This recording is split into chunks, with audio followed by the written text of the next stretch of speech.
Hello and welcome to Cut and Splice. My name is Gil, This is Jason. And Matt, and today we're going to be doing our double feature episode where we discuss two movies. We wanted to discuss the two Blade Runners, Blade Runner and Blade Runner 2049. And this was something that ever since we started this podcast has always been on my mind because I've had a hate-hate relationship with the original Blade Runner, in spite of many attempts of trying to revisit it, and not understanding the obsession that people have with it as some timeless sci-fi classic. And this really disturbs me as a sci-fi guy. And then I did see Blade Runner 2049, which was better. I enjoyed it. I like Denis, and but it had some similar issues, and I felt like now that there's two of them, it might be interesting to discuss it and get opinions, especially opinions that are different than mine, and sort of hash it out to see where it takes us.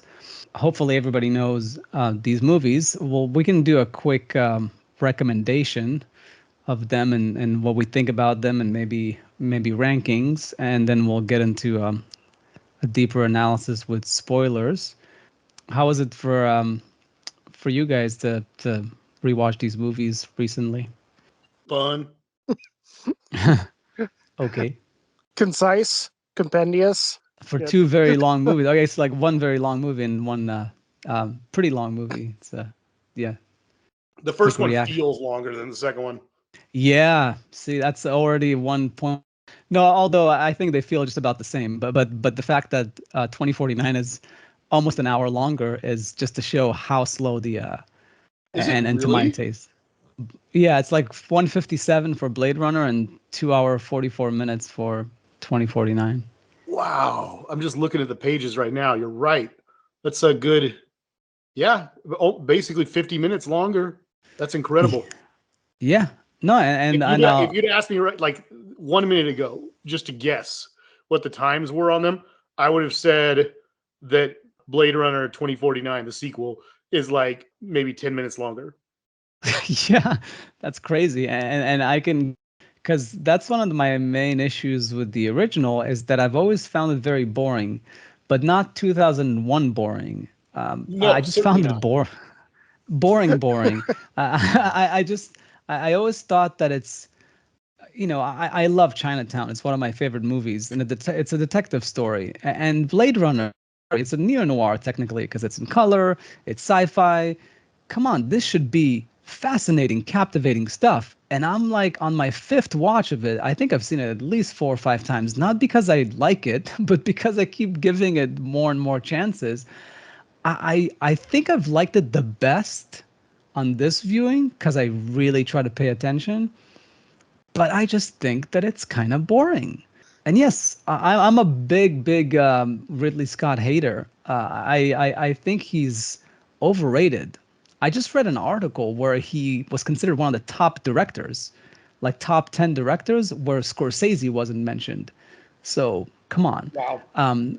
But I'll give him credit. I love Alien. Alien is a good movie, and I think Blade Runner came right after Alien. I think he's made more I think Ridley Scott has made more movies that I enjoyed. I'm trying to even say how to phrase this concisely. I think I like more of Ridley Scott's movies than I like Martin Scorsese's movies. So, they both have great movies, but there's that to be said. You said you like more More of them. of Ridley Scott's movies? Yeah. I can understand. I mean, he's like big movie action director, and you like those kind of movies. And I'll give him credit. He does ones that try to have substance. Ones that, Wow. the ones that they're not pure dumb action movies. Like there's something there, like Gladiator and some of those. But I just don't know. I think what it is, and this is a good, and we can get deeper into it with the spoilers, but I think 2049 is almost, it's almost like a film school thing. You can do an analysis of these two movies, and I can beat by beat like show you how Denis creates tension in the slowness, where tension is not really created in Ridley's slowness. And I think that's what's always been soulless for me for Ridley Scott movies is that, and maybe it only works in Alien because Alien is like a horror movie. So there's built-in tension because there's a fucking, human killing machine on the ship, and they can't find it. They don't know what it looks like. It's all really terrifying stuff. So he's got built-in tension there. But otherwise, it's just like not great. It's just not great at creating tension. There's way more tension in 2001, definitely more than Blade Runner and maybe some of his other movies. And 2001 is super slow. But yeah, as far yeah, go ahead. I'll say this much: I definitely don't hate Ridley Scott. I like his movies for the most part. He has some duds every now and then, for sure. And I do think, in a general sense, it would not. I wouldn't argue with someone if they were just kind of trying to make a general statement of like Ridley Scott's overrated. Like I'd be like, there's definitely some fairness to that, in some ways because he's such a well-known director and everything. And I would definitely agree with you that despite the fact that I do like Ridley Scott a lot more than you do, I definitely will just say in general that the sequel, Blade Runner 2049, is a better movie than Blade Runner. Yeah, and maybe I can feed something into to get Matt's opinion, because to me, one way to explain this, I think Ridley Scott is a good technician. He came up in the commercial world, I think, and he's a very visual director, and cinematography is always good in his movies, and that's always very strong. But if you compare him to other master technicians, like a Spielberg or a Fincher or even Denis, Nolan, what do all those guys have in common? They have a voice. They have a very distinct voice and style.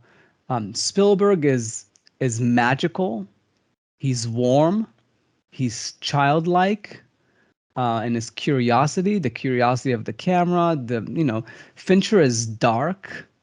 He's mysterious.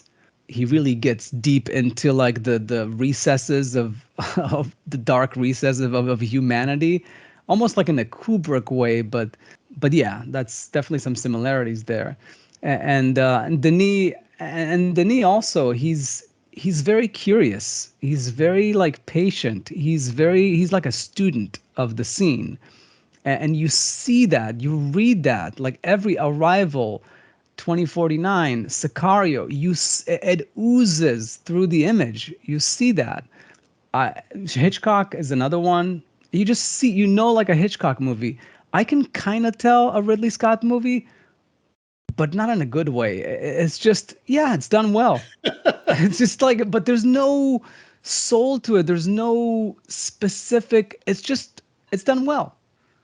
Nolan, come on, Nolan is like so intense, so puzzle oriented. Everything, every scene, every script with him is a puzzle. He's a man of puzzles and playing with time. They all have personalities.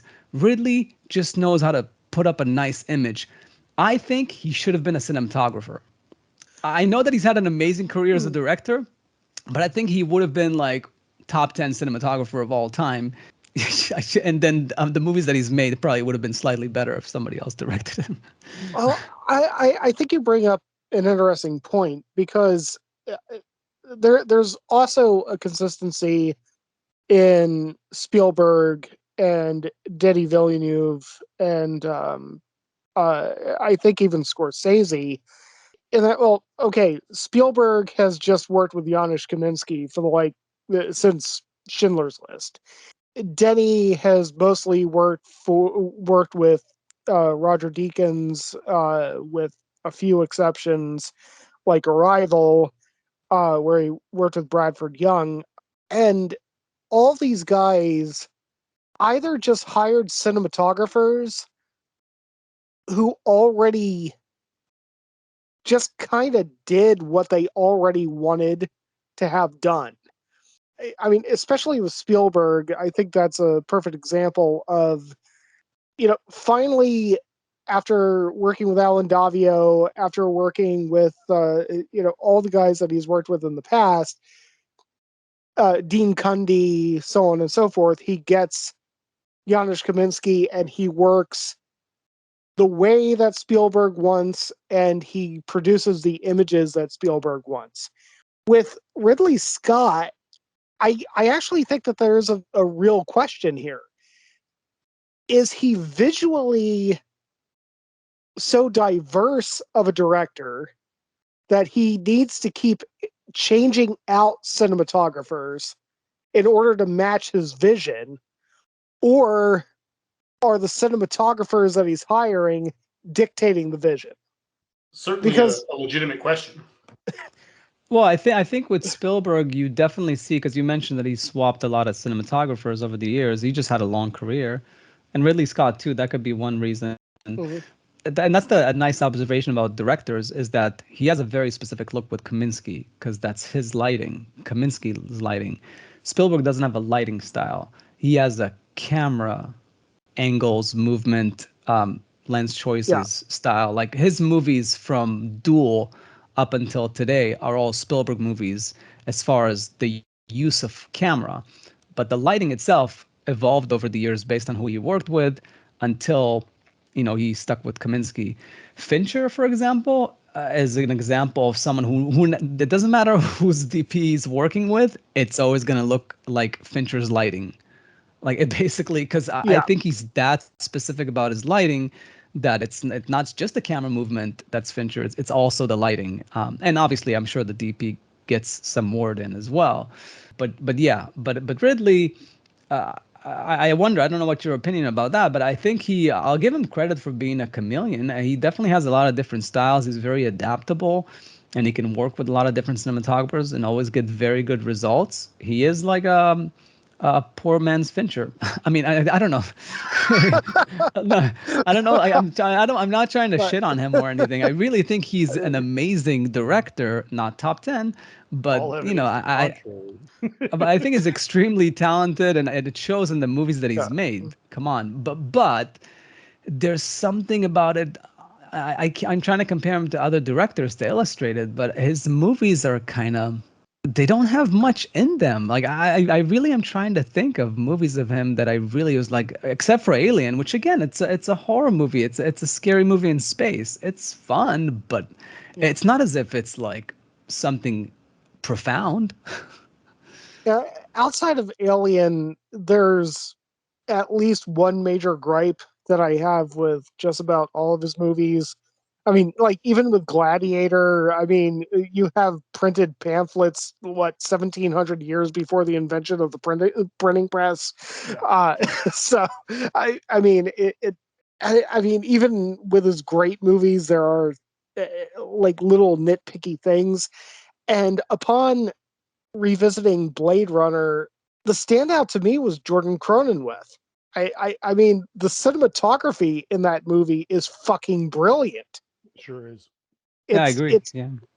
it's just perfect. It is. I mean, the weirdest thing about revisiting these movies for me was that I actually thought that Jordan Cronenweth did a better job than Roger Deakins did. I mean, Yeah, I don't I'm not sure. know. I think it's different. And yeah, Deacon said that like he's not Cronenweth. Yeah, Jordan Cronenberg. yeah, I yeah.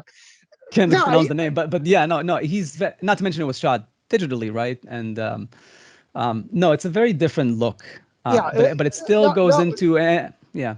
Go ahead. yeah, no. I mean, it's different, but there's just so much nuance to it. It's so complex. It's so meticulous. I mean, it's like the Bills versus the Chiefs. It's right down to the wire in terms of uh, how Yeah. these guys performed. One thing that did stick out to me, not to get into the technical stuff too early because I already did, was, I mean, I remember the first time that I watched this movie, and I was in high school.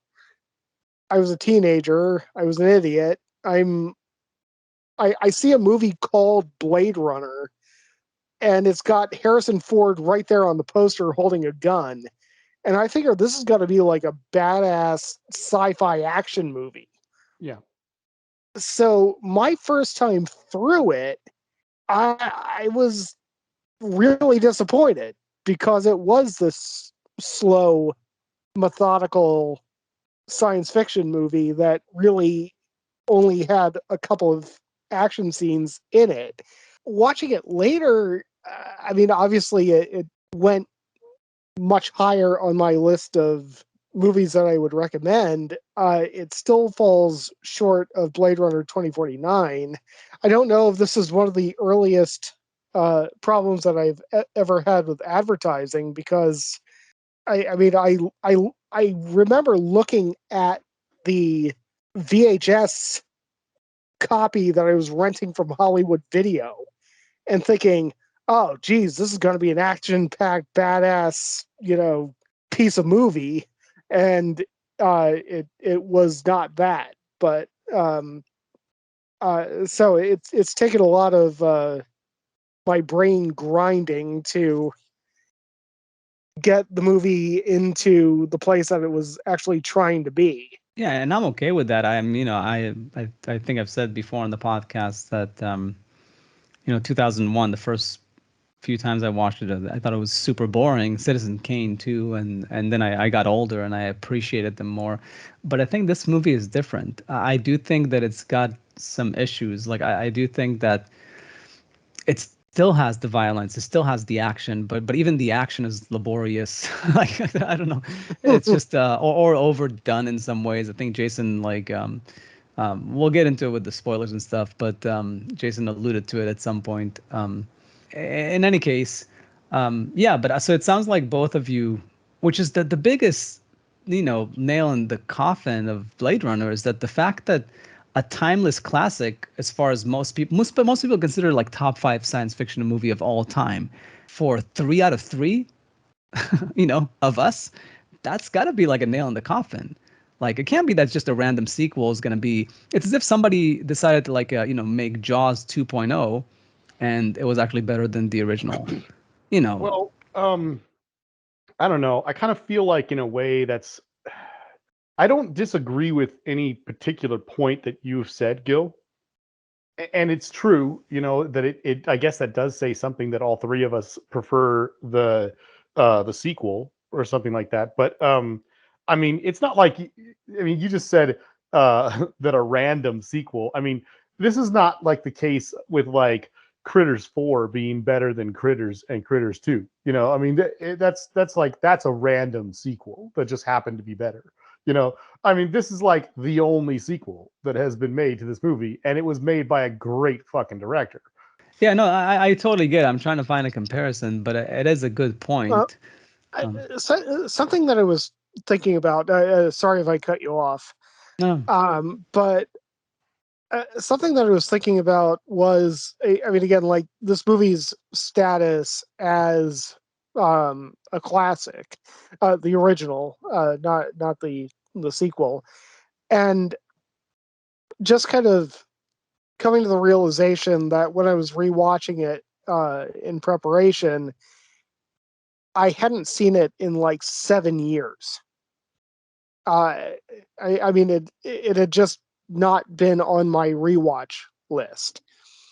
And when it comes to movies that I regard as masterpieces,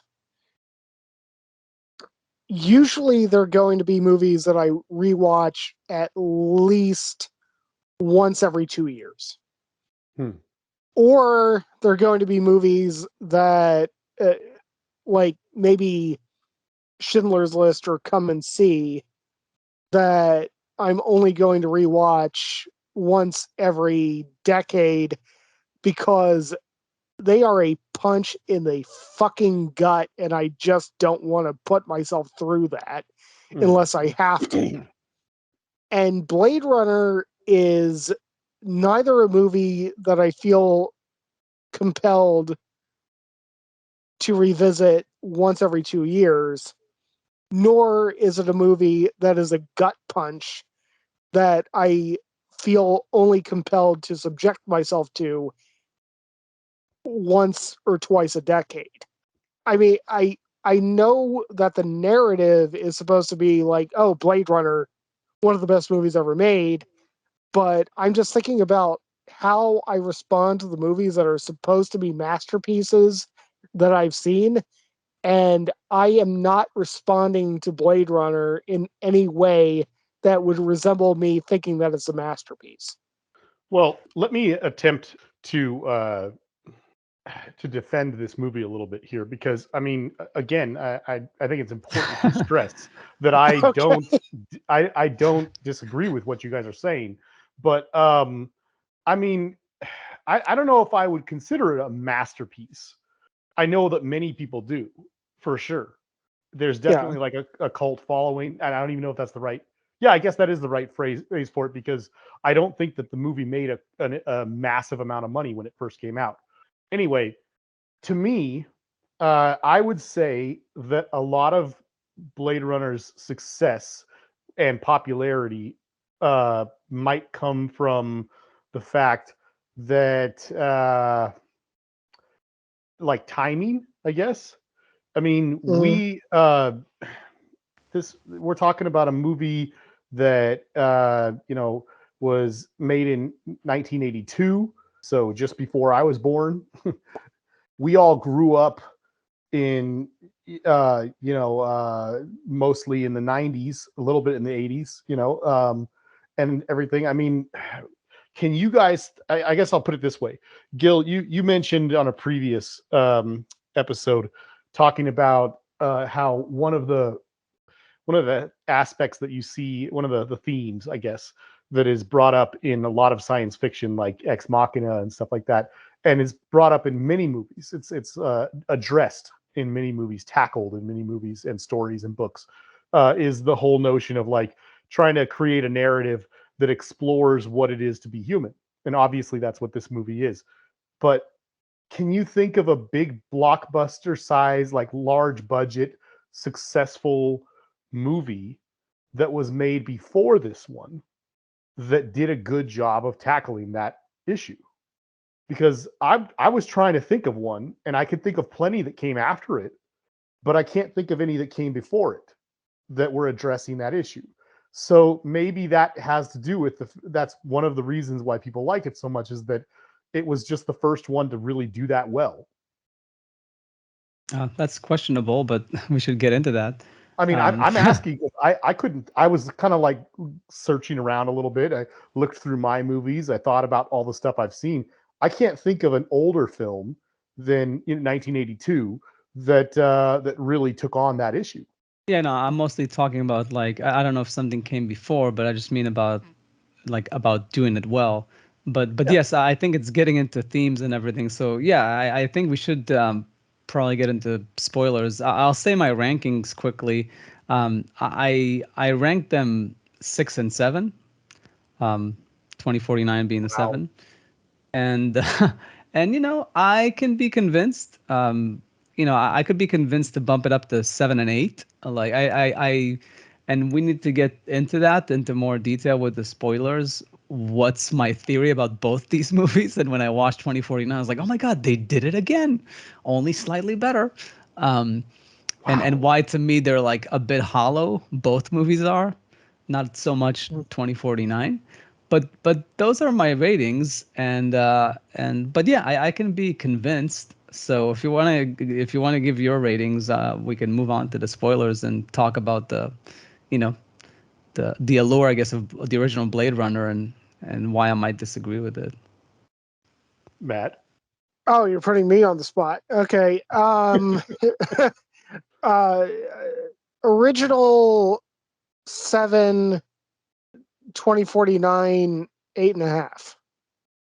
No, 8. Sorry, I just remembered that there are movies like Ex Machina and episodes of Star Trek: The Next Generation, like Measure of a Man, that Oh, are better. I already know where you're going now. This is terrible. Oh, this is going to be so annoying to listen to. Yeah. All right, warning to Let's everyone. try to keep This is going to be rough. Star Trek off. This Keep is gonna be Star Trek rough. off the. Oh my Wait, God. let's stick to movies. Okay. All Okay. right. Good God. I would like Um, to note as a quick side note. No, actually, you go, Jason. Then I'll say it. okay. I think that the first Blade Runner, when I think of all its positive qualities, I would be tempted to give it like a really strong like 9, and then I think of all the problems I have with it, and that drags it down to like an 8. I could even be tempted to say like a 7.5. But I having just watched it, I really did enjoy watching it again, despite the fact that it's really slow. And yeah, I mean, it's got some serious problems that really drag it down for me. So despite yeah, that's where I'd put it. I put it at a weak 8. The sequel, I'd easily put it at 9. Wow, that's high All right. praise. And I think you did you rated. We all rated it the best of Denis movies, right? I think when we talked, where I was having just listened to that Arrival episode that we did, I think I put it at the best of Denny's, and I think I made a snide little comment about saying until Dune comes out, and I'm very disappointed to Yeah. say that Blade Runner is still definitely Denny's best movie because Dune was extremely disappointing. So anyway, Yeah, and I might have contradicted myself uh, without knowing in advance that I was going to contradict myself. But yeah, well, I'll let the internet eviscerate me. About what? Contradict yourself? How? In my rating, like I might have Oh, given Blade Runner a higher rating in the previous Denny conversation than oh, that's fine. Yeah, I'll yeah. say I messed up because I just looked it up and because I wanted to make sure. And Arrival, I remember I rated a 7 because of my issues with it, and I did rate Sicario an 8, and I think that it's more of a 7. But I think the reason why Sicario is rated higher, even though I think Blade Runner is his best movie, or his, let's say, best accomplishment, I would say Blade Runner. But Sicario is possibly a better accomplishment than Blade Runner Mm. because, for me, because if he made me really like a movie about drugs, and about like cartels and whatnot, and stuff that really doesn't interest me at all. I think that's why I rated it an 8. Like just for the fact that he made it so interesting, something that I really wouldn't find interesting under most circumstances. So, and that's just like just showing how a good director can really take a subject matter and make it appealing to a lot of people. Like as by making it so compelling.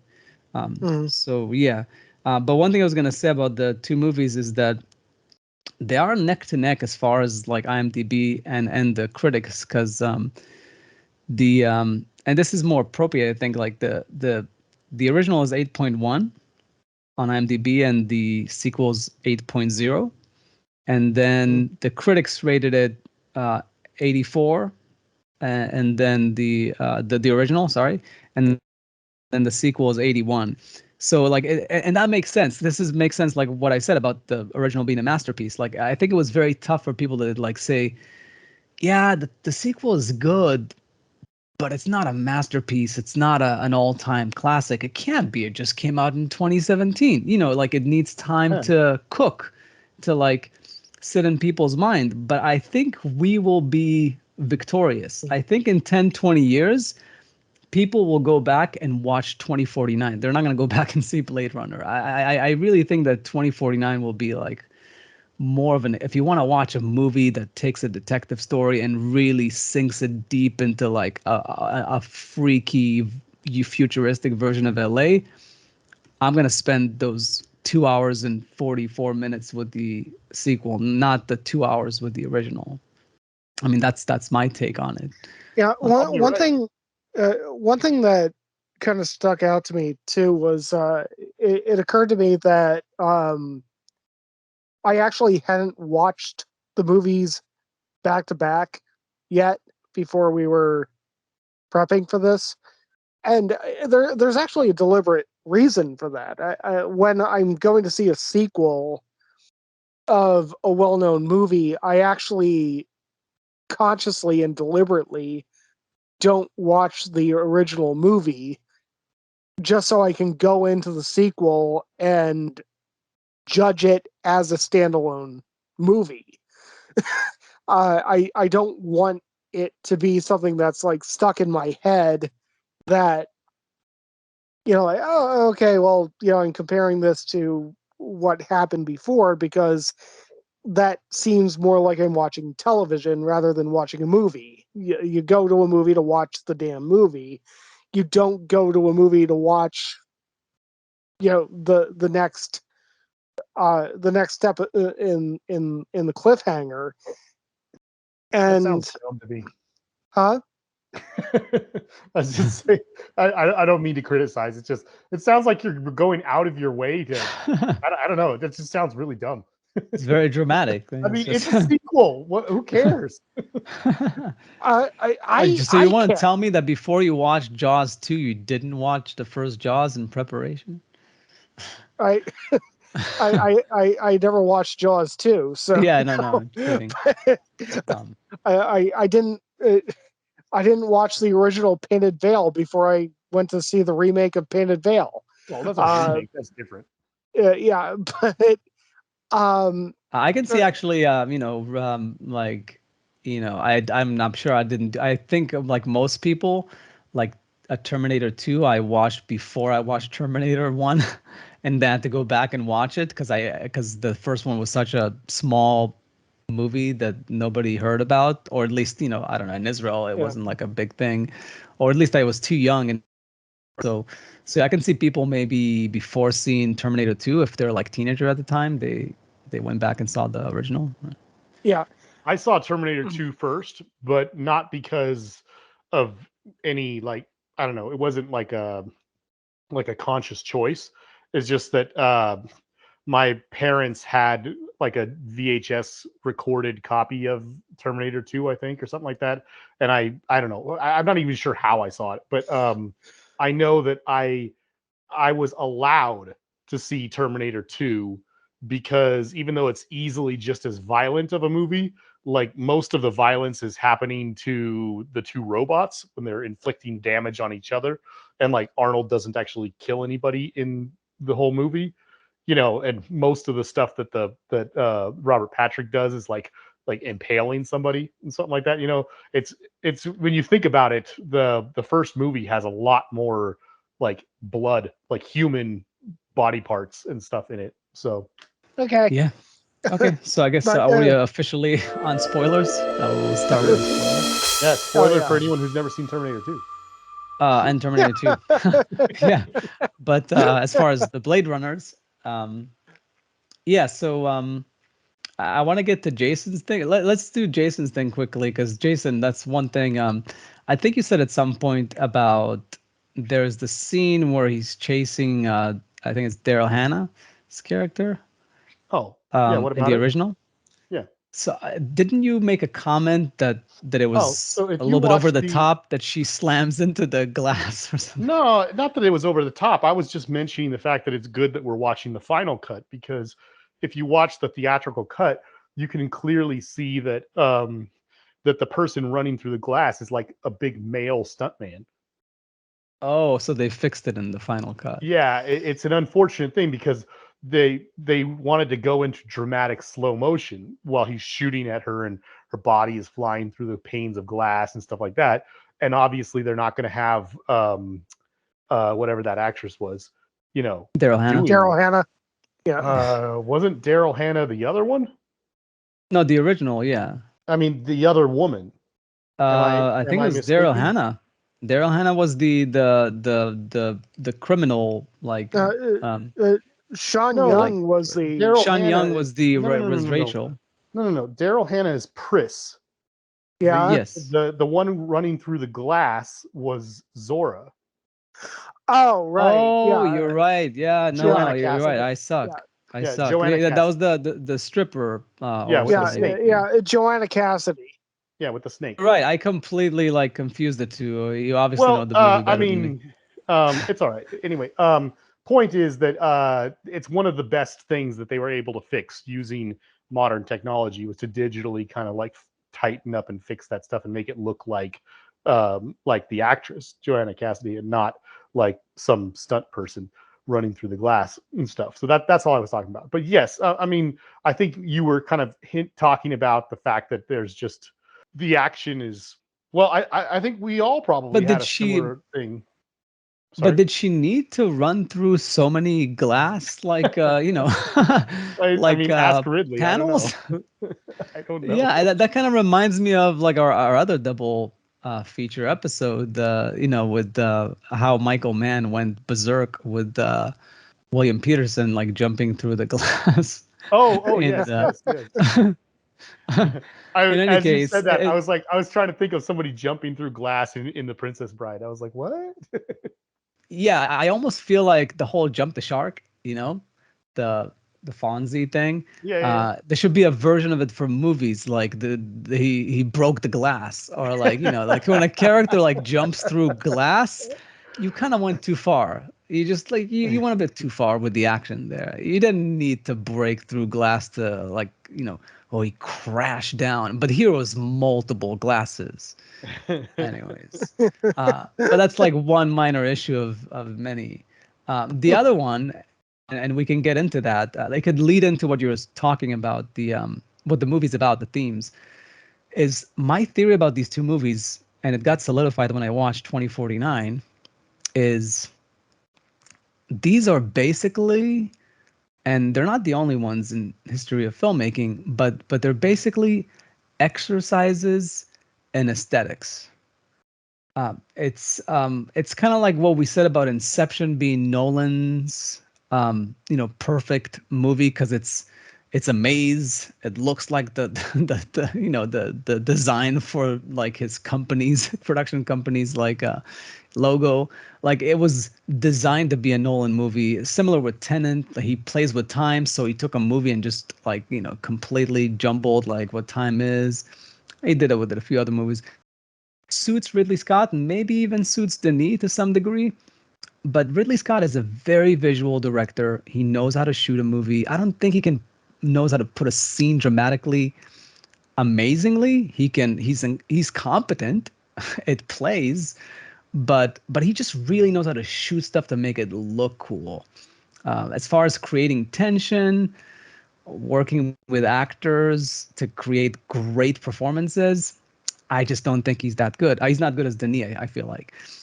So yeah, and I felt like what he did with Blade Runner, I was like, I'm gonna take this thing and I'm gonna fuck up LA. I'm gonna make it's gonna be always dark. It's almost like Dark City. Like, what's up? Like the sun is never out. It's fucking Yeah. LA. And it's always dark. And like there's rain all the time, which also doesn't fucking make sense. But but it looks great, so you buy it, and it's like a feast for the eyes. And all that shit distracts you from the fact that like, yeah, this movie, like the original Philip K. Dick story, was about exploring what would happen in a world where we had robots that were human-like. How would we treat them? But there's not much focus on that. There's so much fucking masturbation about how shit needs to look that he forgot to fucking tell a story, to explore the theme, to go deep, to like think about it with every scene. Like the heartbeat of the movie needs to be, every scene should ooze like an Ex Machina and like and Moon and other great sci-fi. 2001, is about technology, like the bone being the tool to the match cut to the spaceship, to HAL 9000, which is the ultimate tool, the AI that then tries to kill the humans.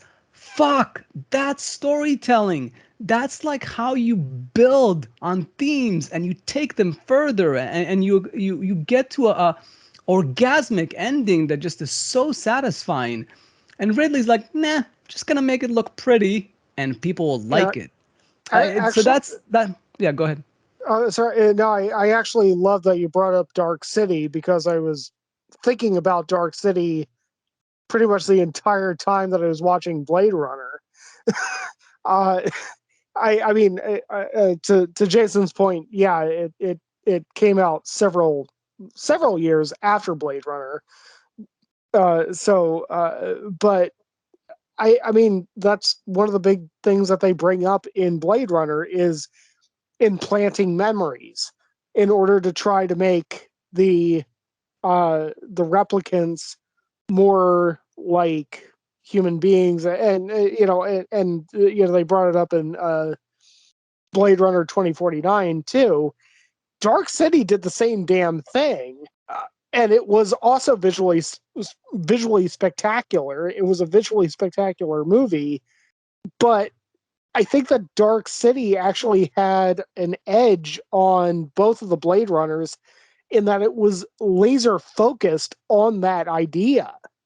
And I guess I can illustrate that, and then you can respond, because we were comparing the movies. Like Blade Runner 2049, I really tried to also pay attention, because this is important stuff, this podcast.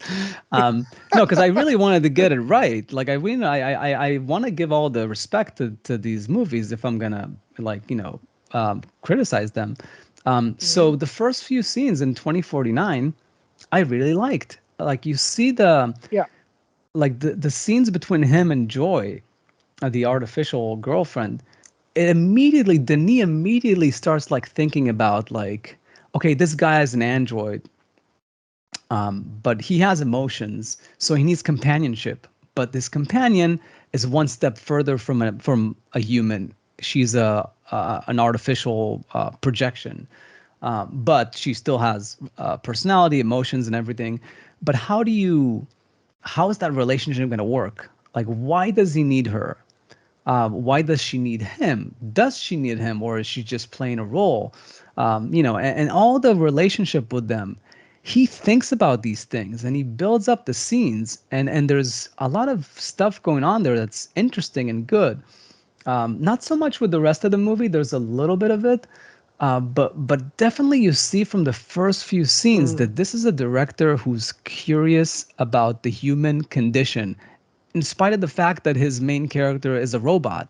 Like he's curious about like what does it like to be an android, and not just criminals that are rebelling on a distant mine planet, whatever moon, where like the Rutger Hauer and the criminals come from.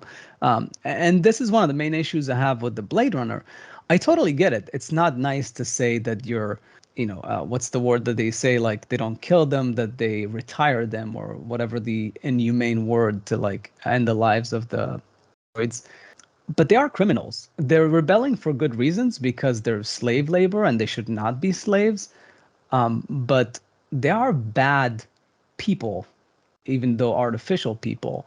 Yeah, you should maybe like have due process, but they are dangerous criminals, so you might not be able to give them due process. You might just have to eliminate them, unfortunately. That's the issue that I have with the movies is or at least the first one, is that they don't give a lot of reasons to relate to the androids.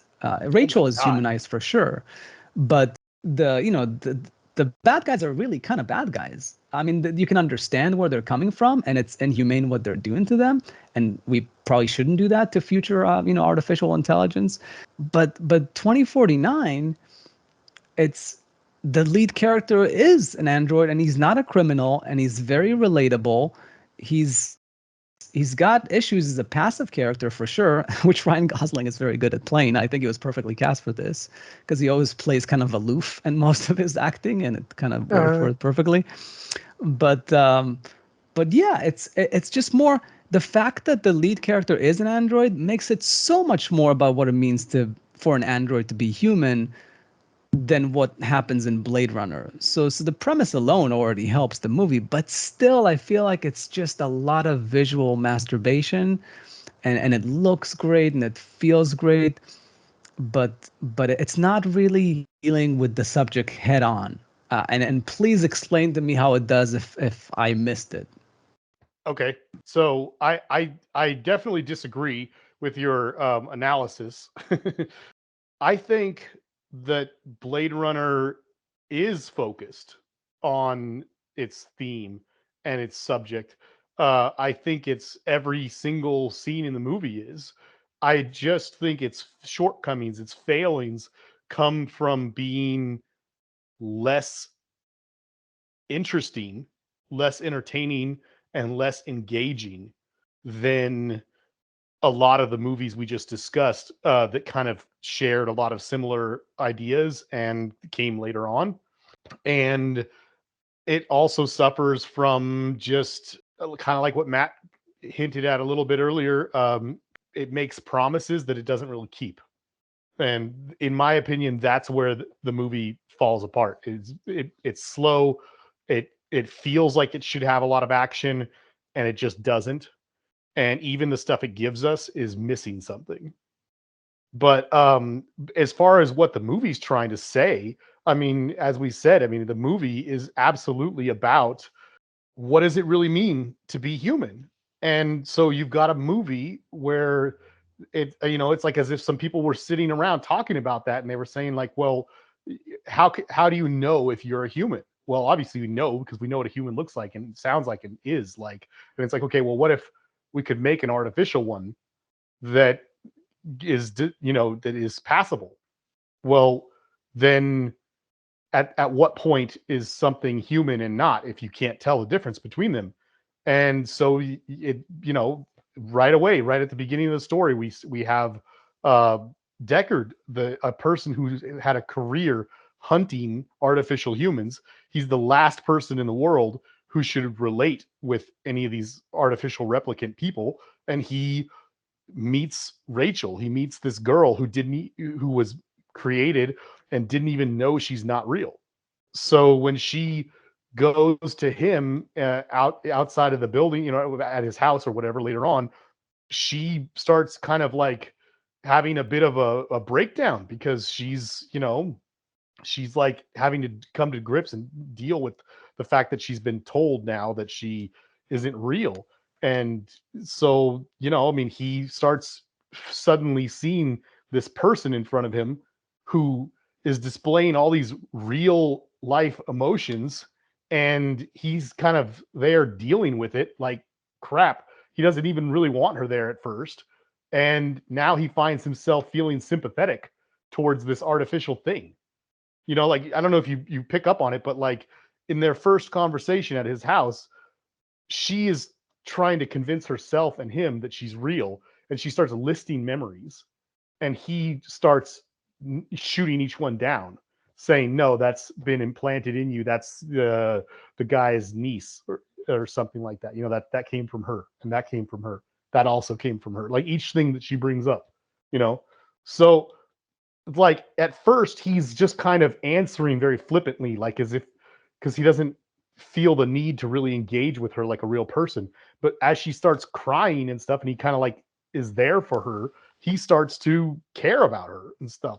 So you've got this whole storyline about this girl who didn't even know that she's not real, and having to come to grips with that, him starting to realize that he actually cares about her like a human, and what does that mean for him? And then the rest of the story that's not about that.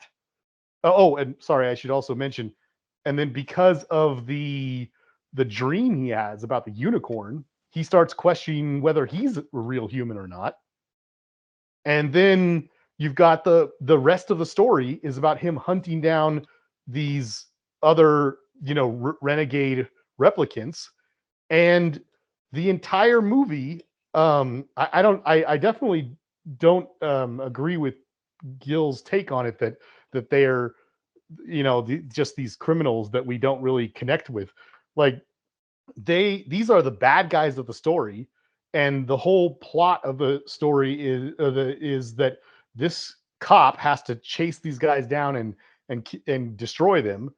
And yet in every scene that we see them, I mean, it kind of starts slow and trickles out, but by the end, especially, I think with each scene that we see Rutger Hauer and Daryl Hannah and the others, we all start to see what they're going through and why they've made it all the way to Earth. They've kind of smuggled their way in or whatever, or snuck in. And at first we see them murdering people. We see them committing these acts, but slowly as we the audience see more and more and more of them, we realize that all they're doing is just trying to get back to Earth to get help from the people who made them, it by force if necessary, because they found out that they have a 4-year lifespan and that they're all days away from dying, and they just want to live. So they feel that everything that they're doing is justified because it's unfair that they were created with every single thing that it is to be a human being, but they were only given this tiny life to live. And so as we get to the end of the movie, and again, spoilers, but as Deckard takes out one after another after another after another, we get to the end, and he's killed off Pris, probably the one that we kind of relate to the most, and then Rutger Hauer's there, and it's like, oh my gosh, it's gearing up to be this big giant showdown thing, and they kind of do this cat and mouse thing throughout the house, and by now you don't want Harrison Ford to die, so you're kind of rooting for him, but you're also like, gosh, it's just not fair that Rutger Hauer's going to die. At the end, he's dangling off a damn not a mountain, a kind of cliff, like a building top, a rooftop, I guess, whatever. Mm-hmm. And the guy who's fake, who's been trying to kill him, they've been trying to kill each other for like the last 15 minutes. And he's actually been kind of sadistic about it. He's toying with him because he's mad that he killed all of his friends, whatever you want to call them, family. And at the very, very end, he just comes to this moment where he's like, well, I failed. I couldn't save any of them, and I couldn't even save myself. And this guy who I've been trying to kill is about to slip off the roof and die. And he does something that he doesn't even need to do. There's no reason for him to save Deckard other than to just do one final act of humanity. And he pulls him up on the roof, and he has a monologue of regret about the fact that he's in this short, tiny life that he's lived. He's seen incredible things, and it's all for nothing, because as soon as he dies, those memories will disappear and nobody will ever experience them or know about them or anything. And it'll be like he never existed. I mean, like, what else? There's nothing in the movie that's not about that. It's every single bit of it is about it. Yeah. No, I mean, you definitely give a very good breakdown of what the movie does, and I can also break down what I don't like about it. Yeah, you can do that as well, for sure. But I think the main thing, yes, is he does have the ending this time around played better for me. I didn't remember the fact that he basically toys with him, could have killed him, and then ends up doing the human act of mercy, the thing that the humans didn't do to them. Yeah. So I totally get that the movie does that in the end, for sure. But the way the characters are built, and I really think it's a Ridley thing. I really think you could have used more humanity in evolving these characters throughout the movie. They felt too much like baddies, and you never saw them being slaves on a distant planet. You didn't see, like, a better story of this could have been like an epic 3-hour movie where the first half is like Spartacus, where, like, they're like on a row of slavery and stuff, and somebody said this is not cool. And I know this might be more of on the nose thing, but and then that person escapes and he's on the run, but he's a very sympathetic rebel, because he doesn't willy-nilly kills people. He doesn't have like he's got a chip on his shoulder, the guy. Like, and that's okay. That could have been explained by saying, like, he's young, he's a baby, like he's only 3.5 years old, or whatever, like, his age was at the time. Like that could have been played with as well. Someone who was a more sensitive storyteller could have played on into all of that. Like Deckard could have said something along the lines of, like if through his understanding of Rachel, which you beautifully explained that. I think his relationship with Rachel is one of the strongest points of the movie. Although I want you to explain something there because some scene that like was strange to me, because it seems like you got a lot of the what they're going for in each moment. Um, but it feels to me like through his understanding of Rachel, he could have connected that and finally understood the renegades, like to maybe not fully, not enough to not try to kill them, but at least to in the end have some regret about what he's done, and maybe look back at all the replicants that he has killed in the past, and how many of those people were redeemable, how many of those were just Mm, essentially terrorists that were terrorists, for the right reasons, just were so young. It's kind of like, it's sort of like, I don't want to get political or anything, but over in the world, there's many conflicts. I come from Israel. There's the Palestinian-Israeli conflict. I'm If not you were familiar to, with that one. yeah, no, not at all. but if you were to tell a story about, let's say, a movie about that, obviously from my perspective, especially a fully formed adult, there, if a terrorist from the the Palestinian authorities is trying to kill Israelis, and but he's a fully formed adult, and he just chose to keep that hate and not to and have that be the only solution. There is an issue with that, and that's why a lot of Israelis also like have hardened their heart over the years, because again and again Right. and again they're felt lied to, and then more terrorist attacks.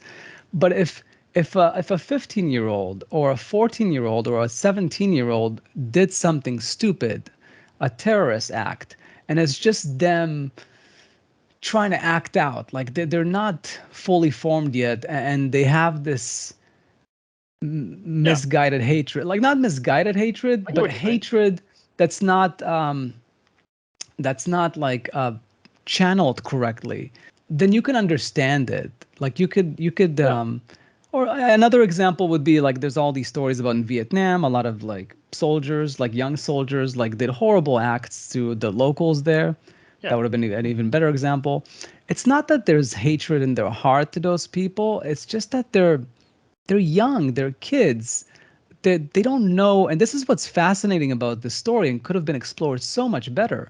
These 4-year-old, like they died after 4 years.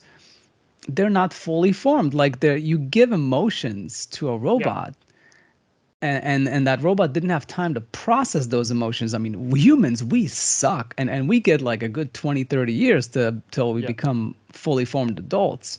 I mean, my kids, oh my God, they have no fucking cleanse. They are so difficult to deal with.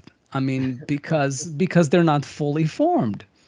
And so I think that, like, if somebody had brought that into the table, that fascination with like if somebody had told Rutger Hauer, like, play this as if you were a toddler, like, like this is how you need to play. And there's a little bit of it. They are playful. Like I think Daryl Hannah's character is a little bit playful and stuff, Yeah.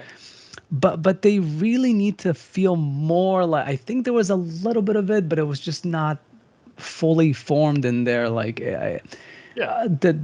that they're just not, they're just babies, and that's why they don't know what they're doing is wrong, or at least misguided, or is not going to get them what they need, Well, and going to make them I was going to just say I completely agree with you. I've never once thought about that until you brought it up right now. But it'd be nice for them to play on the age thing a little bit more.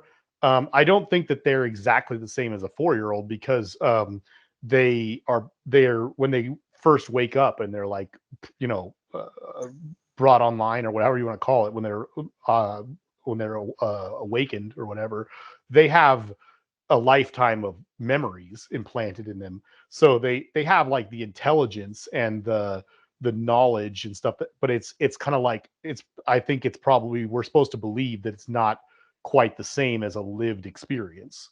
That being said, they definitely could have played on that whole age thing more. And also, I love that you mentioned the thing about how it's, I don't know, it's a nice tight movie the way it ends with him. I mean, what better way to show that Harrison Ford has been affected and changed by this whole ordeal than for him to run off with Rachel, like with the, with romantic intent, for them to just run off into the sunset together. He clearly accepts her as an equal and as a human and stuff like that.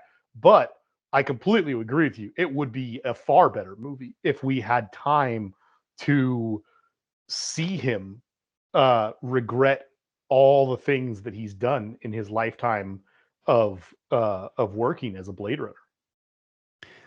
I think you can argue that he's having those moments while he's looking at like watching him make that speech. Sure, I So guess. I mean, I don't completely detract that from the movie, but yeah, one thing I was gonna ask before I should have Matt like get in here as well, but and maybe Matt can answer this as well if he remembers. Okay. But the scene with Rachel, where he's sort of abusive initially, like where he's kind of like forcing her to like him or to kiss him. What's going on there? Like, because I know after that they kind of worked it out and they fell in love, but what was that like, that beat there where like he kind of became like the abusive boyfriend or something? Matt, do you want to take that one or no? Jason, you can go ahead. I mean, if I had to guess, I think that was just. I would guess. I've never read the script. I don't know what was it? This is a People's script, right? Yes. Yeah. David Webb Peoples. I don't know what he wrote, if in the action lines, if they were really all that specific about it. I would guess that, just like a lot of movies, when there's a scene, the actors and the directors all get together and they probably try to talk about how can we make this interesting, and they try different things and they just don't want to be cliche and obvious. And if I had to guess, I'd say that they were like, how can we make this sexy? And it's like, this is 1982 and Harrison Ford is a big strong male with magnitude and everything and presence, and they were like, let's have him be a nice guy and he's not going to force himself on her, but he's going to be very forceful. I don't know. Well, I think he's just, he wants her and he knows that she wants him, and rather than letting her leave, he's like shutting the door in front of her, and he's pushing up against her and saying, ask me to kiss you, like, ask me yeah. to do this, because he doesn't want to literally force himself on her, but he is being quite forceful. Wasn't it Hitchcock who always said that love scenes should be played like Yeah, murder scenes, and murder scenes should be played like love scenes, or something like that? I believe it I was don't him. know, but yeah, You definitely see a lot of that in North by Northwest. yeah, somebody might have taken him a bit too literally, but uh, I don't Yeah, know. I'll say this much: I've never tried those lines on a girl before. Yeah, no, definitely. I don't know. Is it like an early '80s thing that it's just a machismo, sexist thing, or I thought that it was Deckard uh, playing off of his bias against them because he hunts them for a living. So I thought that he was like, his first instinct is to boss around the attractive them and like him. I thought that was what it was. And then after that, it seems like it went away. He didn't do that anymore. But that scene just doesn't play well for me. I don't know if it's like just doesn't like, didn't stand the test of time, or if they were going for showing Deckard's bias and like negative side, but then he kind of like, because he is like an anti-hero in a way, like noir should be. But yeah, I don't know. That scene just doesn't play well for me amongst others. But I gotta give you credit. It's definitely trying to do something. It just doesn't do it as well as other movies. And That I and I think it's completely worth mention and it's worth mentioning, like 2049. I started by saying that, the whole thing is an exploration of Ryan Gosling's character, Kay, which interestingly, it's kind of a cool choice, Kay, because it's I think it's the main character in Mhm. Franz Kafka's the Trial. In any case, Kafka is very big on like giving like first letter names to his characters. So I think it was an interesting. I wonder if that's what it was going when they were going for, but yeah, I think Kay's journey is a lot more interesting than anything in Blade Runner, because he's a robot who for a moment thinks that he might be the closest thing to a human that's ever been in the robot world, that he was this child that was born to Rachel and Deckard, only to then find out that he's not. Uh, and that's what it means to be human. I mean, that's like more so, not as much as like some other movies, but it's still it's a journey, and you take it with him. Like he's the main character. It's not like the side character like Rachel and Rutger Hauer and in the original Blade Runner, they're side characters, even though you can still make that point with a side character. But I feel like in 2049 it really just goes deeper into that, because you're with them the entire time. So it's a more interesting journey. It still is not. I don't know why it doesn't like get me all the way there, but I still think it does a better job than the original, to at least being focused on it on most scenes, that this is what they're going for, this is what they're developing, and this is where they get to in the end. Yeah. Let me completely agree and also add some thoughts as well to that. um, I before diving completely into the sequel film, I was just going to say that I wasn't the one who said this. I remember some review that I was watching of the original Blade Runner um, said something, and I don't remember how exactly they phrased it, but I thought it was dead on. But this goes hand in hand with the title of the movie and the poster and everything about it. You think is going to be an action movie, and it kind of like lets you down with that. But the intro of the movie, where the words on the screen, and they're kind of like giving you an idea of what this world is and who the Blade Runners are and who the replicants are, what they are, and all these. It's setting you up for this movie. You know, um, they talk about how there's these detectives and these things, and then there's the elite ones, the best of the best, whose whole job is to hunt replicants down and retire them, and they are dun dun dun the Blade Runners. You know, for all that buildup, despite me liking this movie, there is no discernible skill or talent that Harrison Ford, that Deckard, ever displays in the entire film, other than what you'd find on an average detective. Yes, no, for sure. That's one of the many issues that I have, and it's good you bring it up. You're making points for me, Yeah, but no. I mean, no, these are the problems I have with the because movie. for one thing, there's only one Blade Runner. I never see any other ones. Well, the guy who dies in the beginning is supposed to be one. Oh, is he? Yeah, Oh, the one in the office. I thought he was just like an yeah. administrative person Well, doing exactly. a spin. No discernible skills whatsoever. I think Kay was designed to be a Blade Runner potentially, but Deckard needed to be kind of like a Jack Nicholson, even though Jack Nicholson makes a lot of mistakes in Chinatown. And that's okay, because detectives are flawed. They tend to be overly confident in their instincts. Yeah, And Deckard should have had some more innate ability to detect, exactly. and then have that backfire on him Yeah. or So something. I was going to say, and this leads to the 2049 thing. When I see, I don't want it to. I don't. When I watch this movie, I don't. I'm not hoping to see some sort of physical talents or something like that. That they have some sort of special training that makes them amazing or whatever.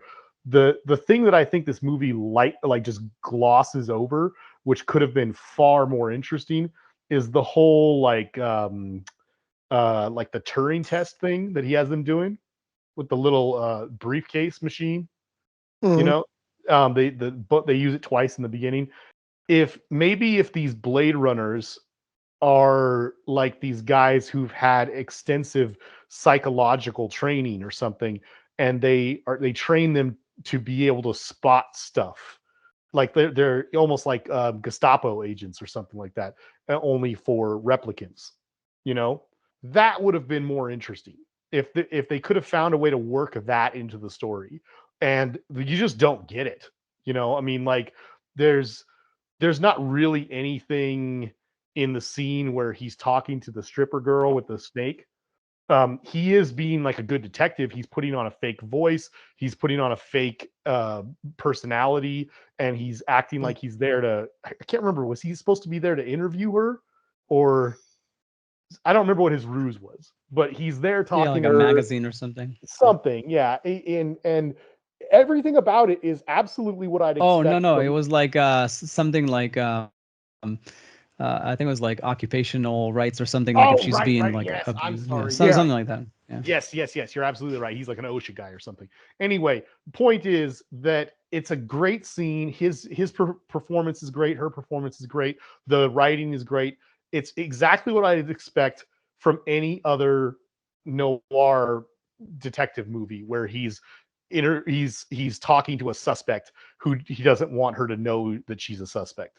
And then it turns on him, and she ends up getting violent and running away. You know, it's fine. It's a fine scene. There's nothing terribly wrong with it. That would have been a scene where they could have amped it up to 10 and like up to 11, you know, and really done something really fascinating and really interesting, like to show that these guys have some sort of training to spot these replicant things or something like that, you know. But anyway, the whole reason I was bringing that up is just to say that I know that over the decades and stuff, that since this movie came out, because of the unicorn scene where he has a dream about the unicorn, and that makes him question himself because like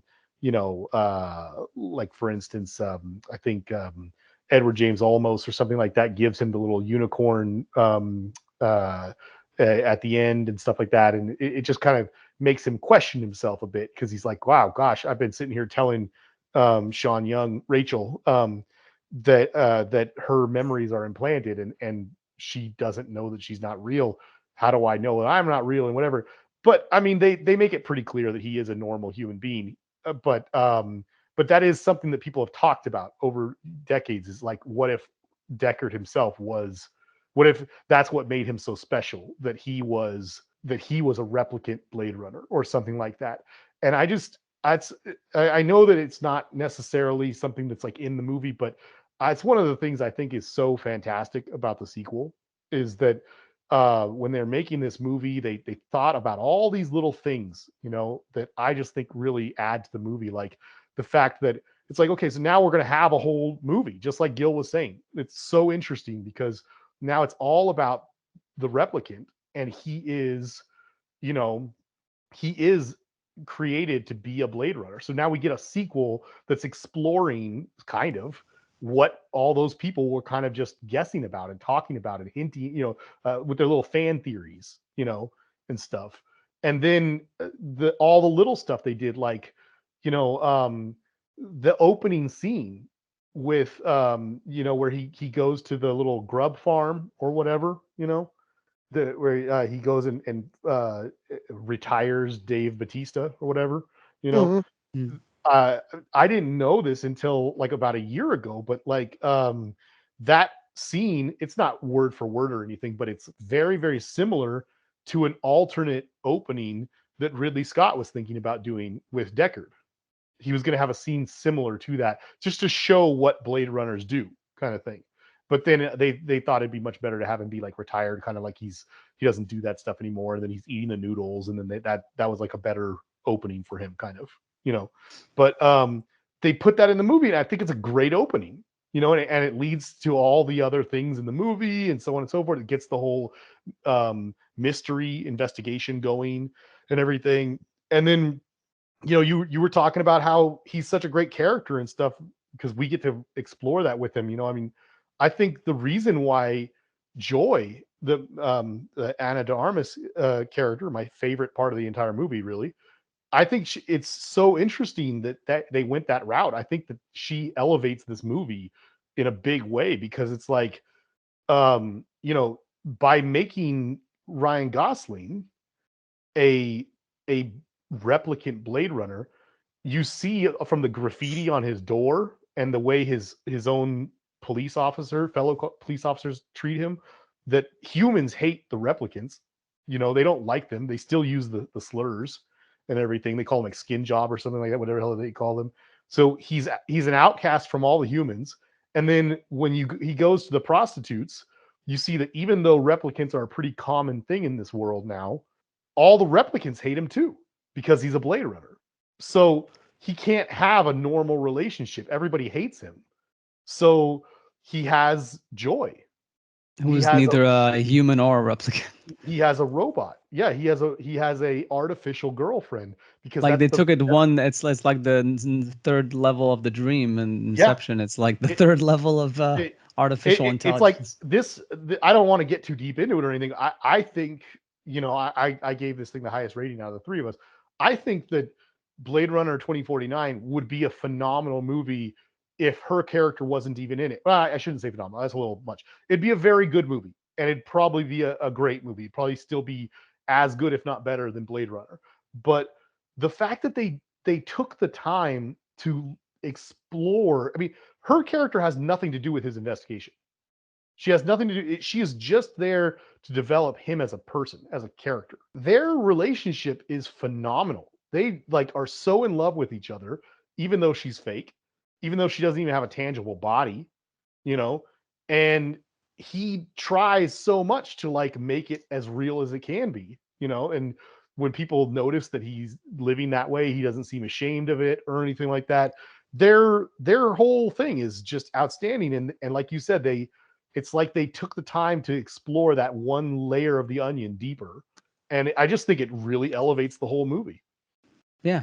No, I mean, and then I guess one thing I should say before I forget is to go back to my initial theory, and this could lead into something Matt will have plenty of opinions about, is that I do think that the aesthetics, like the emphasis on the aesthetics of these movies, the kaleidoscope nature of the locations, the world, the color schemes, in both movies, I almost feel like in some ways it overshadows the story itself.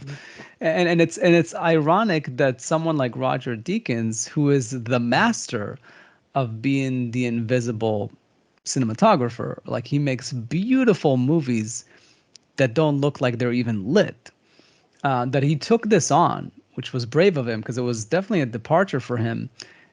It's almost like the point of the movie. It's almost like it's a movie that's, I think we've discussed this with other ones. I don't know if it was Inception or like a movie that's designed to be a movie, that knows that it's a movie and embraces the fact that it's a movie. And maybe that's why, to me, it detracts from the actual substance of what's actually going on, because there's too much stuff to feast your eyes on that you're losing like the plot in a way. But obviously that this is why we have these discussions. After hearing what Jason said about the original, I totally appreciate that I maybe not didn't dig too deep into it. I mean, I got all those things while I was watching it, but it was just not as impactful as when Jason explained it. And I admitted myself that 2049 was more impactful, but still something about it just didn't take me all the way to the finish line, like some other sci-fi movies that I really like. So I don't know. I don't know what you think, Matt, about the both these movies have a thing about the camera work and the lighting. It's almost like a character in the movie, right? Like more so than most movies. Yeah. So I've been pretty much silent for like what 40 minutes now. Yeah, no, I know. That's why I wanted to bring you in.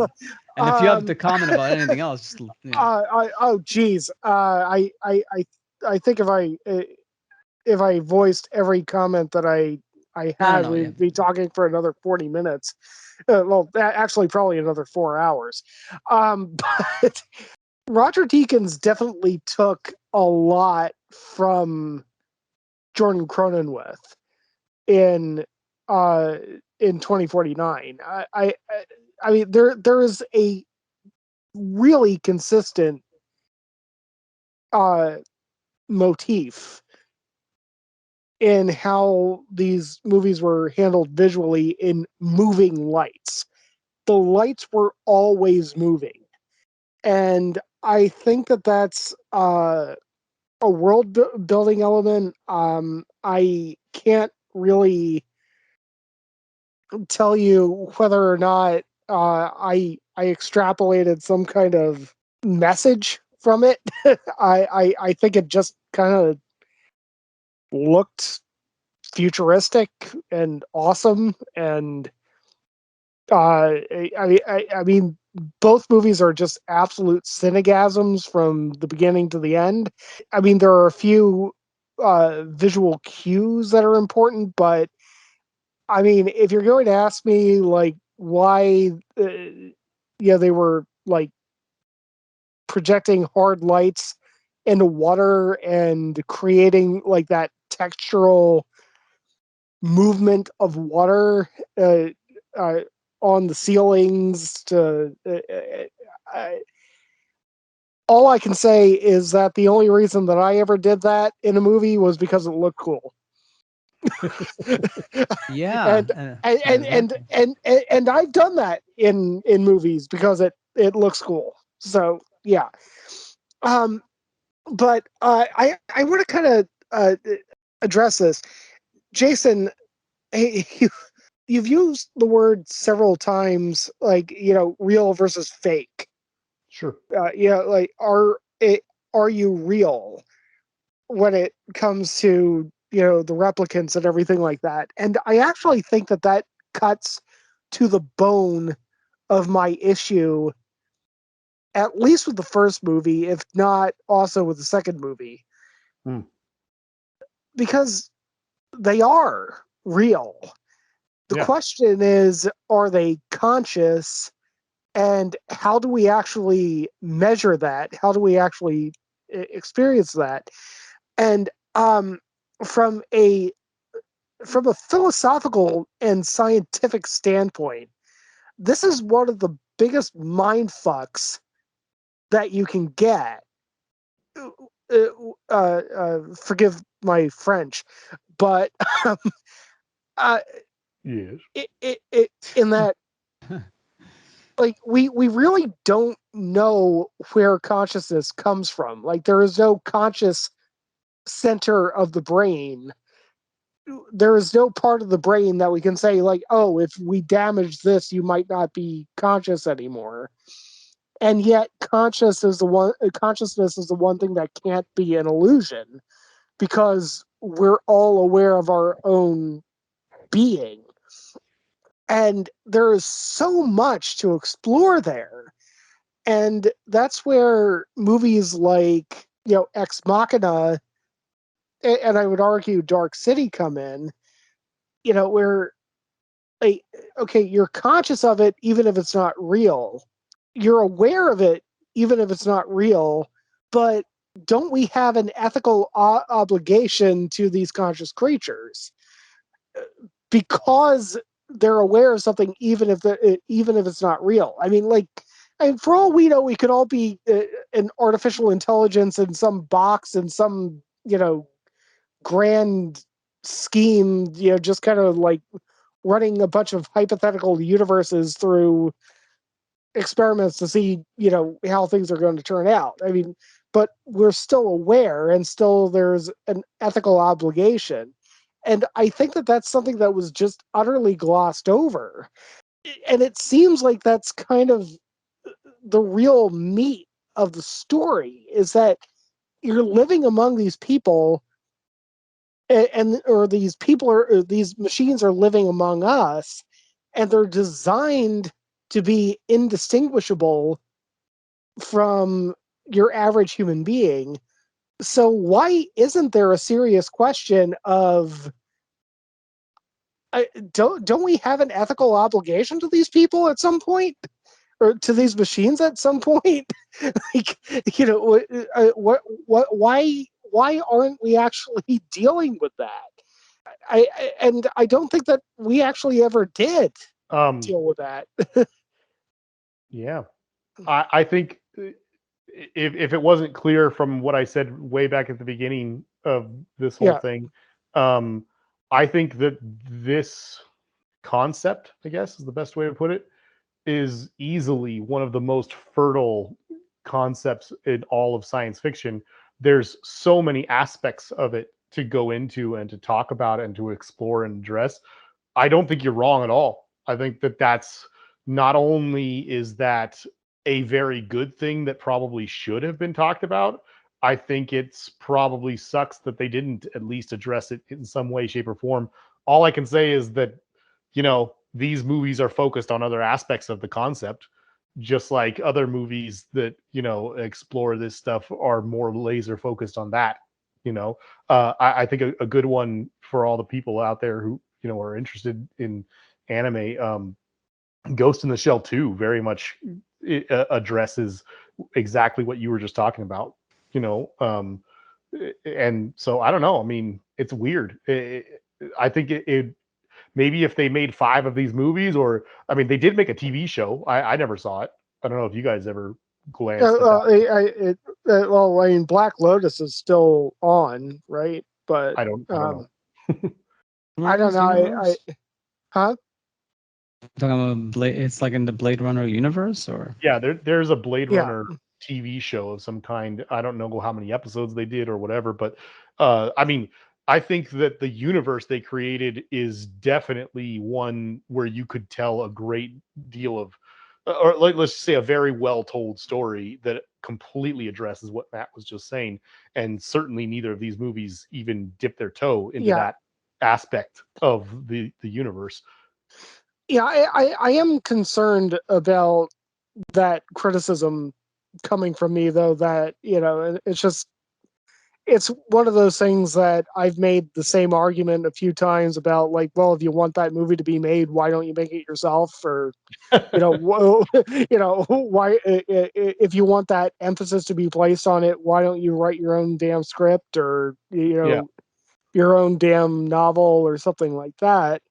But I mean, I'm kind of viewing this through the lens of at my last full-time nine to five job, was always viewed as a missed opportunity, and it's also just something that's so clear an opportunity. I don't know how it wasn't addressed. I mean, you're dealing with something that is so clearly and obviously interesting, and especially with Blade Runner, because the replicants are pretty much identical to humans. You can't help but compare it to a movie like Ex Machina, where the android character, I don't know if you would call her an android or whatever, Alicia Vikander, um, at least through the majority of the movie, doesn't look like a human, but the whole point is like a reverse Turing test. Yeah. And that's freaking interesting. Uh, I mean, that's engaging from beginning to end. It's also a And very small movie, though. yeah, but I mean, to Gil's earlier point about themes, I don't know. I'm straining to find the real theme here, and the theme that I would go to if I'm, if I'm delving into this kind of territory, would be, where do you get the right to pull the trigger uh, uh, against one of these machines? Because how do you know that you're not just murdering somebody who is just like you just for existing. Yeah, it goes into the due process thing that I mentioned, that like that's definitely Yeah. something they didn't give them. Well, and But at the same time, they're killing machines, so you can't always handcuff them. Yeah, I actually, this just popped into my head. There might be an issue with these movies in that it's too stacked with ideas, because you can have a whole movie that's just built around, okay, what is consciousness? When do we actually have a moral obligation to other people? And that's a movie like Ex Machina. But then there's another element to the movie, which is memories. And do memories make the man or woman or whatever? Uh, and that's a movie like Dark City. And the entire movie of Dark City is built around that question of, do our memories make us who we are? Are we the result of our prior causes, or are we, or is there something innate within us? So there's a question of free will there, and that's a whole nother movie. So, I mean, if anything, if anything, Blade Runner might have stacked itself with way too many concepts to actually focus in on one thing and make a statement about it. I would argue that you're entirely right. And just like earlier, I brought Oh, up thank you. I brought up well, I would say that you're entirely right in the way you've thought about it. I would just say that I'm not necessarily as critical as you are about it, because I also brought up Ghost in the Shell earlier too. That's another world that I feel has the same problem. I think what you're talking about is these science fiction worlds that some, visionary person thought up and created, or a number of people in this case. And it's just a world that's very well thought out, and the rules are explained to you, and it's fertile ground for your brain to think about it and go, gosh, this brings up all these conundrums that need to be talked about and discussed. But rather than just have an unfocused movie that's about 30,000 things and none of them really get 30,000, that's ridiculous. Let's say like a dozen different things, right? Like Just an I mean, like, exaggeration. yeah, I mean, I'm just kind of throwing out numbers here. But yeah, like, rather than having this one thing that's like movie that tries to dip its toe into 12 different aspects of this very complex world and concepts that are brought up by it. Both, I would argue that Blade Runner and Blade Runner 2049 both decide instead to focus very much on just one small aspect of those things. And I don't think that that's a bad thing that they did that, but I completely agree with you that it's fertile ground. I think good filmmakers could make other movies about those things, particularly after this second one, because if you read the little prologue thing, and especially if you see the little short films that are on the Blu-ray, they talk about how the big difference between the first movie and the second one is that in the 30-year gap, Deckard in the first movie, he's running around chasing these Nexus 6 and Mhm. robots, replicants, and he's been doing that for most of his life, and they just got good enough to create Rachel, the one that's so lifelike and so human like that she doesn't even know that she's a replicant. And I think there's even a line of dialogue that like that the creator guy, whatever his name is, he says something about that it took him a long time. We don't see it, of course. Tyrell. Thank you, Tyrell. Yeah. I was searching for his name. I think he even says something after they're all done that it took him an abnormally long time to realize that she was not human or something like that. So it's like they've just gotten to that point, and they've just gotten to the point that she could actually, that they've created one that can actually, reproduce and stuff like that. So it's like a new quantum leap for them and whatever, right? But they say that in the 30 years since that time, the Tyrell company has gone out of business. Jared Leto's company has come in and bought up all their old stuff, and that before, or there's this massive blackout or something that ruined a whole bunch of the way that everybody was living and all the records and things like that.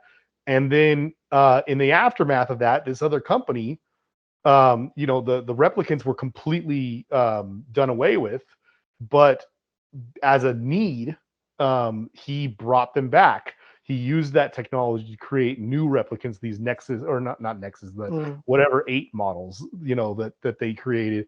He says that they had the Nexus 8 models or something like that were all around at the time, that were even more advanced than the ones we saw in the first movie. But they're saying that they brought back these replicants, and the big difference is that they're obedient. They're not like the ones in the first movie. That's what I found really interesting about the second one. That's a little bit of an interesting twist.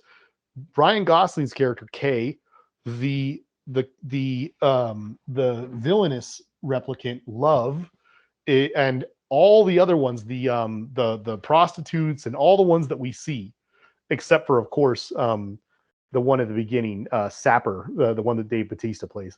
All of the replicants that we see are obedient replicants. They're the ones that they've been made in a way that they cannot, disobey.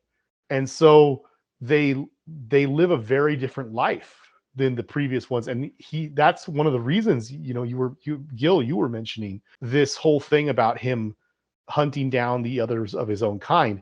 But he says to Dave Bautista, he says, I don't hunt down my own kind. He's like, you guys are the only ones that run, you old school ones, the Nexus 8 ones. He goes, you're the only ones that disobey and run. He says, what he's saying is, if you were just good, they wouldn't retire you, And then for the rest of the movie, you've got Ryan Gosling doing this whole thing where he's like interacting with Robin Wright, his lieutenant, his police lieutenant. And he's like trying to please her. Like he's trying to be the greatest version of himself that he can possibly be. And same thing with Love, the other one. She's like, I think there's some line at the end where the two of them, they're almost like feuding siblings or something. They're like, I'm the best. No, I'm the best. Like their entire existence is like servitude. They want to be the best they can be for the humans, kind of thing. So it's interesting because in a way it all ties into what Matt was just saying, like these, there's a moral question there, about creating life that's exactly the same as humans in every way, shape, and form. Like their brain is just as complex, from all that we can tell, at least. They seem to have feelings, but yet they're created in a way where they can't disobey. No, it's all interesting stuff, like whether it's the original or the first one. And I agree with a lot of what's been said about its fruitful ground and stuff. And maybe they're just, I guess maybe, the crime that both these movies have is that they're so not subtle about the aesthetics, but the story and the themes. And I like subtlety in stories, but I feel like it's a bit too much in both of them. Because they don't, like Matt's example, Ex Machina. Yeah, let's face Ex Machina or the Star Trek episode that shall not be named. They're a bit, they can be considered too much not on the nose, but they deal with the subject head on. And obviously, movies or stories should explore those themes not directly, like indirectly, because that's when they're like close to the heart. But I do feel like with these two movies, there's a lot, like just having a story happen in this universe where there's humans and robots and holograms, you're gonna find it's like the Bible. Like it's so rich with possibilities that you're gonna find themes and threads of thoughts everywhere, but it's not very focused. Yeah. It just doesn't feel very well calibrated. Like I gave a little spiel about 2001. Ex Machina is a good example. I mentioned Moon, which is another movie that, and I understand about you saying that this is like these are big movies, but are they? I mean, they're not big action movies. They are very intimate stories in a way. There's been big movies that try to, have a lot to say. I mean, Lawrence of Arabia, there's those sorts. I like The Bridge on the River Kwai is like one of my favorite like epic movies. And that movie is Great. like crazy. Yeah, I actually like Okay. it more than Lawrence of Arabia. Oh, me too. Yeah, so those are movies that build and build and then just fucking break your heart. Like Moon, there's a few other examples that just, they live in this world where they create all these situations, all these interactions between characters, and it all adds up to something. And I don't feel like these two movies add up to that much. It's there, Yeah. and you can suck it out of it, like if you really look for it, but and that's why the pretty images are there to keep you occupied, Yeah. but they just don't reach any sort of conclusion, catharsis. I don't know, for me, but I've already acknowledged that I can totally understand what Jason saw in it and maybe others see in it, but I think we've all acknowledged that whether it's lack of tension in the original, or being slightly boring for detective story, or the fact that just the running time being so different, but they feel like almost the same length, is all admissions that these movies are Uh, imperfect.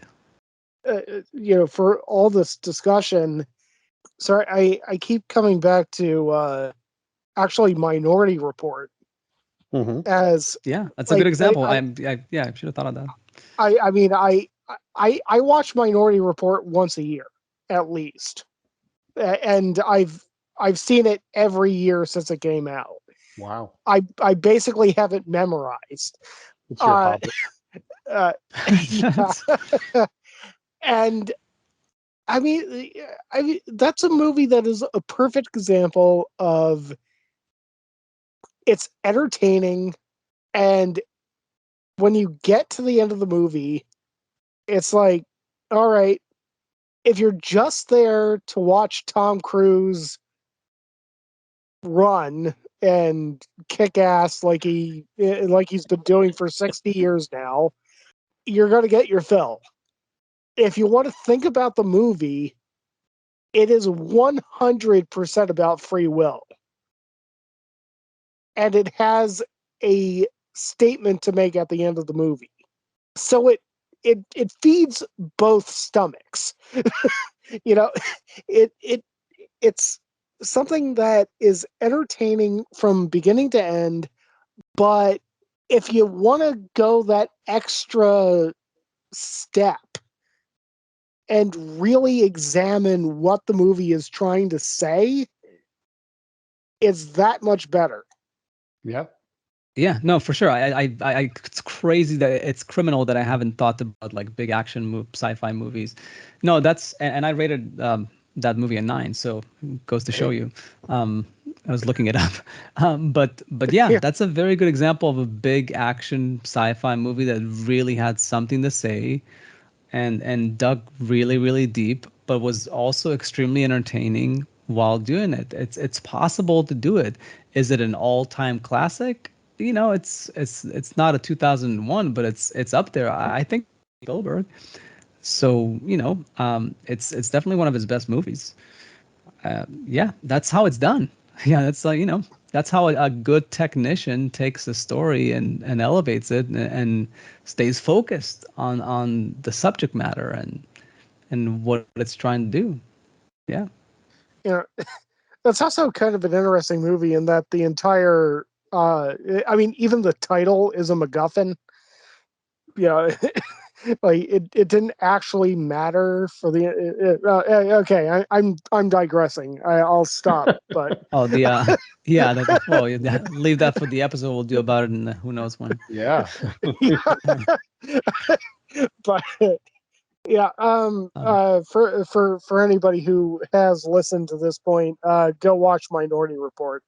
Oh yeah, good movie. Yeah, I guess Yeah.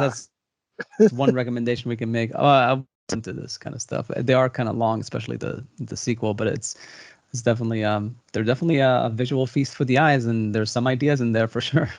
So I think that's Yeah. the I conclusion. was gonna say real quick, the you guys were talking about the cinematography, comparing the first one and the sequel, you know, and Mhm. how I would agree with you that Roger Deakins, while he makes beautiful movies, that they're not like big flashy movies in the cinematography, really, not usually anyway. But Well, he picks his moments. He's yeah, the type well, of cinematographer. He absolutely, picks his moments instead of like dropping a silhouette here and there. yeah, But well, the he's not very yeah, showy through the 1970s, entire thing. Yeah. Yeah, the flares and stuff, beautiful. But no, I was just going to say it's just interesting because I completely agree with you that he about that aspect of him, and this was the movie that finally got him his Oscar. which is sad. Why? It's a beautiful movie. Uh, Yeah, no, it goes back to And what the yeah. he should have discussion, got like, it the year remember before. when Children of Men lost to Pan's Labyrinth, and Oh, yeah, Pan's Labyrinth had better lighting, but Children of Men reinvented how to use a camera. I that's mean, true. come on, that's Yeah. cinematography is also moving the camera. But yes, there is a thing about, and I said this about Spielberg before, moving the camera as a director's medium and Mm, lighting as a cinematographer's medium. Even though cinematographers have a lot of say as to where to place the camera sometimes, or how to move the camera, or choice of lenses. Um, but let's face it, Fincher chooses how to move his camera. yeah. Spielberg chooses how to move. There's some, like I think Zemeckis said like that he let Dean Cundey basically do all the cinematography, like choose all the camera angles and all the movements in Back to the Future movies. But not everybody's Robert Zemeckis. Like, most directors are very specific about so that's why I think the Academy rewards lighting and not camera Now, more. in my personal experience, yeah, the director picks where the camera goes, and I fix it with lighting.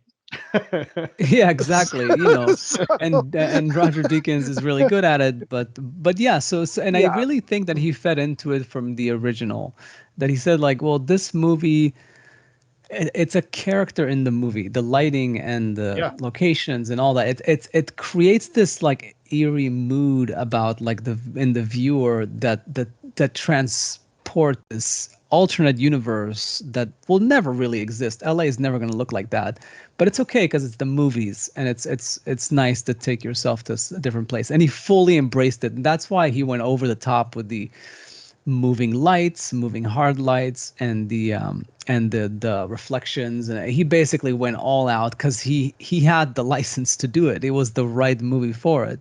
So much like he picks his moments for silhouettes and Yeah. movies and flashy lightings, he picked the Skyfall. movie to go all flashy all the time. you know, and this was the movie. Yeah. So he's just that good. He really knows he picks his moments, whether it's like the specific movie or shots within a movie.